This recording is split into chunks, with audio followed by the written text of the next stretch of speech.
Freedom Unite. Et cette fois-ci, c'est parti, nous allons chasser un Plesioth. Et oui, la terreur des fonds marins de Monster Hunter, le Plesioth, le requin terrestre. Enfin, requin terrestre, non, ça c'est le céphalodrome. Et voilà. Bon, pour l'équipement, on va prendre l'habituelle armure lavagée. Non, cette fois-ci, j'ai décidé, nous allons prendre une autre armure, la Hermitor Z. Parce qu'elle résiste extrêmement bien à l'eau. Et surtout, c'est une armure de rangée. Comme ça, je peux me la péter face à vous. Mais vous, misérables, minables, qui n'ont que des armures de merde. Pardon, je me calme, je suis désolé, je sais, j'aurais pas dû partir si loin dans mes délires. Mais bon, le Plesioth, c'est un mec... c'est un monstre, il est très sensible à la foudre et au feu. Donc on a le choix, soit on prend le fond d'orage émissant, soit la lame wyvern argent, qui m'a permis de vaincre Lucanlos. Après, je me souviens même plus s'il a apporté les sauvegardes après ma défaite, après ma victoire contre Lucanlos. Qu'est-ce que je dis défaite? Je l'ai massacré à 5 secondes de la fin, n'empêche, c'était limite. Et je l'ai vu tomber par terre, j'ai donné mon maximum, fouglam et tout. Mais enfin bon, allez, on va voir quand même au hall de rassemblement hors ligne si j'ai bien les bonnes sauvegardes. Parce que après la chasse au Plesioth, ouais non, j'ai pas mis les sauvegardes encore où j'ai gagné la quête contre Lucanlos. J'attendrai ça dans une prochaine vidéo sur Monster Hunter. Et juste petit spoil, la prochaine vidéo sur Monster Hunter, elle portera sur un wyvern qui est très chiant, qui se trouve dans le marais, qui nous vole nos trucs. Vous aurez bien compris, je parle de l'enculé de Gypceros, qui m'a déjà volé plein de trucs, dont les tomes de combo qui valent une fortune. Regardez, c'est cette misérable sous-merde que j'ai dû... qui nous vole à chaque fois nos trucs. Donc ça sera ça la prochaine vidéo. Je suis sympa, je vous dis ce sera quoi. Et cette fois-ci, on va commencer par le Plesioth, par contre. Donc je vérifie que j'ai un bon inventaire. Enfin, un inventaire suffisamment bon. Ouais, ça va, c'est très bien. Donc là, normalement, avec cette arme, je devrais le tuer si je joue bien, mais comme je suis sur PC, c'est pas top. Je devrais le tuer en 3-4 minutes maxi. Donc, dans cette quête, le Plesioth, il va commencer ici. Il va commencer, pas dans cette zone, mais dans la zone qui est là-bas. C'est la zone 9, je crois, ou la zone... Non, la zone 8. Et regardez, vous voyez l'endroit où il y a tous les Apceros. Ce sont les seuls herbivores qui nous attaquent sans qu'on les blesse. Et ben voilà, il y a le Plesioth juste ici. On va le faire. On va faire en sorte qu'il nous voit. Est-ce qu'on a une bombe sonique ou un truc dans le genre? Ah, c'est bon, il nous a vu. Ah non, il s'est interrogé pendant un moment, mais il s'en est battu les couilles juste après. Ah, il nous a vu.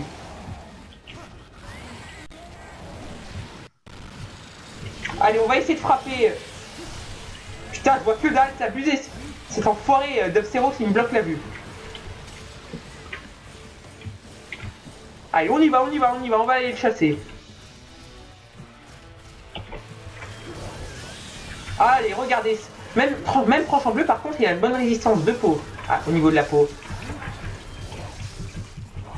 Après, j'ai envie de vous dire, si jamais vous avez eu un peu de mal face à lui, soit vous refaites le Kezu un nombre incalculable de fois pour obtenir suffisamment de bons composants.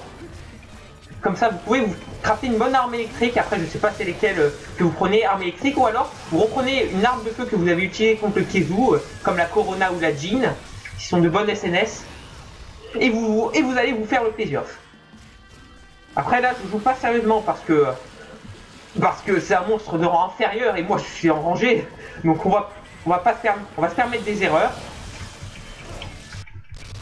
Par contre, c'est impressionnant de voir à quel point ça lag. Oh putain, il m'a eu, je croyais que j'allais être suffisamment loin pour pouvoir esquiver. Oh ta gueule est exposée, connard. Ah non putain.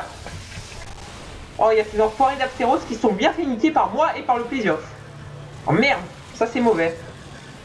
Il court vers sa liberté. Après, il va pas rester longtemps dans l'eau normalement. Regardez, il reste pas longtemps dans l'eau, juste ce qu'il faut pour se réhydrater. Parce qu'il a pas bu depuis 2 minutes, n'empêche. Donc ça vous dit à quel point il est faible là. Regardez, la première fois qu'il tombe, le Plesioth. Allez, fouglam. C'est grâce à ça que j'ai vaincu Lucanlos, grâce à la fouglam. C'est le dernier mouvement que j'ai fait, je l'ai fait en entier, donc j'étais content. Ouais, normalement il tombe 2 fois le Plesioth, et c'est ce qui se passe. Et lorsqu'il sera tombé 2 fois, il sera très proche de la mort. Mais il n'a pas de signe de faiblesse, genre... Ah, c'est mon chat qui l'a tué, c'est épique! C'est jamais moi qui donne le coup de grâce sur les monstres de type nageur, c'est abusé. Regardez, en tout cas c'était très rapide, mais franchement Plesiof vous fait une petite joie à les massacrer comme ça, gratuitement, très facilement. Enfin bon, on va dépecer, et les armures de Plesiof sont plutôt pas mal face aux Hermitaures et aux Plesiof, évidemment, parce que ce sont les seuls monstres avec les Seanator Shogun aussi, qui crachent de l'eau, enfin qui utilisent de l'eau pour se battre. Donc franchement encore, armure Plesiof c'est pas trop le top. Après si vous commencez sur Monster Hunter, j'ai envie de vous dire, essayez juste de vous faire une armure qui a masse de défense. Parce que franchement, si une fois que vous avez pigé comment se déplacent les monstres, les attaques élémentaires comme le Plesiof, sa seule attaque élémentaire c'est son jet d'eau. Donc si on se met sur les côtés de sa gueule et pas juste devant comme un con, on ne se fait pas toucher par le Plesiof. Et donc du coup on peut le marteler à la tête, le découper, le trancher, le fendre. Et regardez, c'était très facile. Et franchement, j'espère que cette vidéo sur le Plesiof vous aura plu. Si vous voulez que je fasse un monstre en particulier, avant que je fasse la vidéo sérieuse, je ferai une petite vidéo troll avec des codes cheats que j'aurais mis comme ça, juste pour voir à quel point c'est marrant les codes cheats d'humilier les monstres publiquement. Genre battre un Fatalis en 15 coups de dragon épée brasier, alors que c'est l'un des monstres, alors que c'est le monstre le plus résistant du jeu. Que moi je le fais sérieusement en 4 quêtes, parce que c'est un dragon ancien et que quand on lui a retiré suffisamment de PV, il dégage de la quête et on continue dans une autre quête. Allez. J'espère que cette vidéo vous aura plu. Si c'est le cas, n'hésitez pas à partager, liker ou faire tout ce que vous voulez. Et je vous conseille aussi la chaîne d'un mec qui s'appelle Mifarion.